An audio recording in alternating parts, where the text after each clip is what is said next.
Hi, I'm Maisie and I'm 17 and I was a victim of bullying.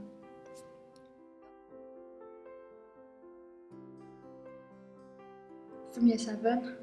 I was in year 7 and a girl who I didn't know just completely chose to target me and was pushing me downstairs. She hit me at the bus stop, made a show of me all the time, and there was no reason for it. And then I didn't tell my mum or dad or anything, and it got to the point where after a year of it I was sitting in the toilet on my own having my lunch and I had no one. I literally used to go lessons and then leave and go straight to the toilets because I didn't want anyone to see me because I was scared.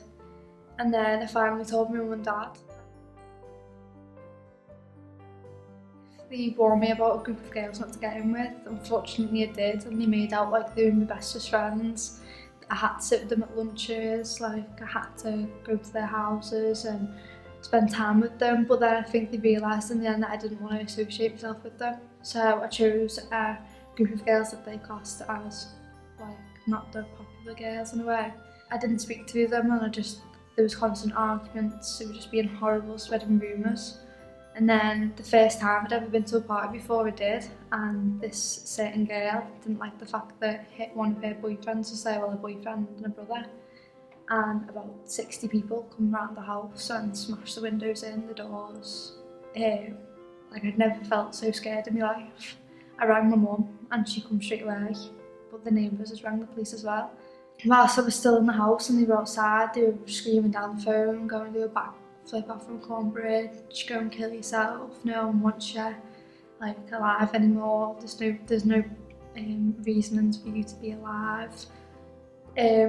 Which is really, really hard for me to even tell my mum what they've been saying. Then when my mum finally picked me up, the certain girl was at the shop when we dropped my two friends off at the shop around the corner, and she told my mum to tell me to kill myself, which was hard for my mum as well. So the police were involved because there was an issue with the girl and my mum, because the girl was quite aggressive towards my mum. I spoke to the police and they said they go into the school on Monday because it was a Friday it happened. They come into the school and spoke to them, and the school spoke to the girl, put me in a room on my own for the whole day, which didn't help whatsoever because it looked like I was isolating myself from them. During that weekend and then several months after, they were sending me suicidal quotes, pictures of razors, ropes. So then they started targeting my little sister and trying to nudge her down the stairs, saying things they were unsure about me, which was hard for her herself to hear things about her sister, and especially how little she was. And in year 11 was saying something to her year 7, and as we all know that's petrifying for anyone.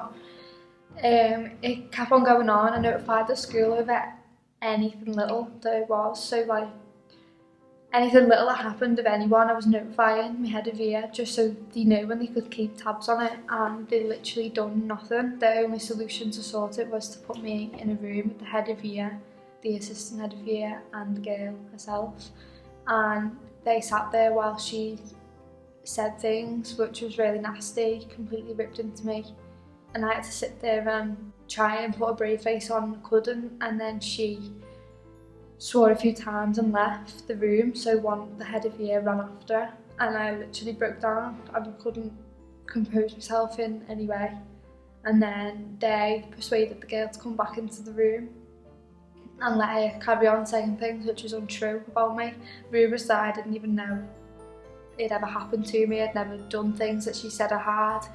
That was their only solution. It got me nowhere, it just made things worse because they were repeating things that I had told the school, which obviously I thought that was confidential between me and that teacher, so it made me look like I was supposedly trying to get her in trouble, which was kind of the way, in a way, which I wanted to be sorted.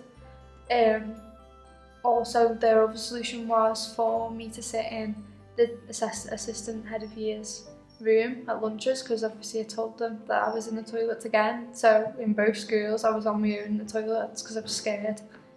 One lunchtime, I'd leave my lesson 5 minutes early because all teachers knew that I'd be going to that teacher's room. And one time, all of the girls were in that room and I couldn't go in there. And when I asked the teacher how come, she said she can't tell everyone to leave just so I can sit in there. So that was me back at square one yet again, and I was just on my own. I was revising for my exams in the toilets. I was just sat there on my own for that whole hour of lunch, constantly on my own. In lessons, they'd be saying things to me. I would be scared to even go in the changing rooms and get changed for PE because they were in there.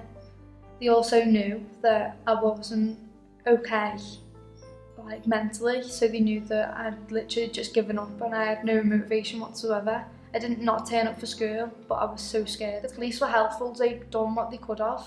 I said about my little sister and they didn't pull her out of lesson or anything, talk to her about it. They didn't mention it to any of the girls because the proof that I had was my word against theirs. When I had proof of the suicidal quotes, the razors that they were sending me, that wasn't proof because I could have changed the messages myself apparently, even though it stated their name and what they'd been saying. It got to a point where there was girls from different schools, so when I was walking home from school or going to my family's houses, they'd see me and say stuff. I'd have messages saying that they're going to batter me when they see me. It got too much, so that's when I began to self-harm, and I didn't want to be here no more because there was no point.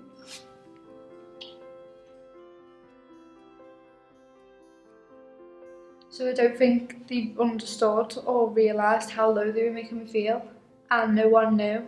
My family didn't know friends. I didn't want to look like that type of girl who was craving attention because that was never the outcome for it. I didn't want any attention off anyone. That was just how I was feeling, and I do regret what I done. But it's just people who target people for no apparent reason just so they can be horrible will never realise the outcome, what it has, and the impact on other people's lives that it has, because it didn't just affect me, it affected my whole family when it all come out. So once my parents had found out about me trying to take my own life and self-harming, they took me to the doctors that week, and the doctors referred me to CAMHS, and it took a few weeks for obviously the form and stuff to come through, and I started seeing counsellors through CAMHS, and they referred me to Cooth, and then I was seeing 2 counsellors from Cooth, and they referred me to Get Your back. And the support that I had of my counsellors and what they talked to me about would make me realise that I was never in the wrong. What they said I was and what I should do, I should have never ever attempted that. And I don't think I could have ever asked for better support off CAMHS, Cooth and Get Your Back, because friends that I thought were friends never helped either. So once I'd left school and they were never in my lives 24/7. I don't think I've been this happy in quite a while. I've never had any bad thoughts. I have my bad days, which is just normal for anyone, but I don't feel as low as I did when I was in school. And after I'd finished school, I don't feel like when I'm walking around, everyone's looking at me and they're thinking all of the negative things that them certain people said about me. Now I'm a lot happier, and my family is so supportive as well, and they make sure I'm always okay. And on my bad days, they just tell me it's normal to have them bad days. And I just hope to God that it never ever happen to anyone else, especially my sisters. The support that I got off Got Your Back was amazing. I was set with a girl called Terrian, and the support that she gave me was amazing. She made me realise how low I was feeling when I first started seeing her, and how happy I am now and how far I've come, and how my anxiety and everything has boosted so much. She was someone there to talk to about irrelevant things, serious things, anything that was on my mind. She was there and she'd listen. She'd give me the support that I needed and advice that wasn't only helpful to me, but it was helpful for others as well who were in the same situation as me. I couldn't ask for anyone better. From my past experience, I wouldn't keep it in. If you're ever feeling how I felt in the past, talk to someone, whether it's your friends, family, even your doctor, anyone, even your closest family friend, just to get that support, because they can always refer you to anyone. There's obviously online websites. I don't want anyone to ever feel how I felt, because I wouldn't want anyone to feel so low.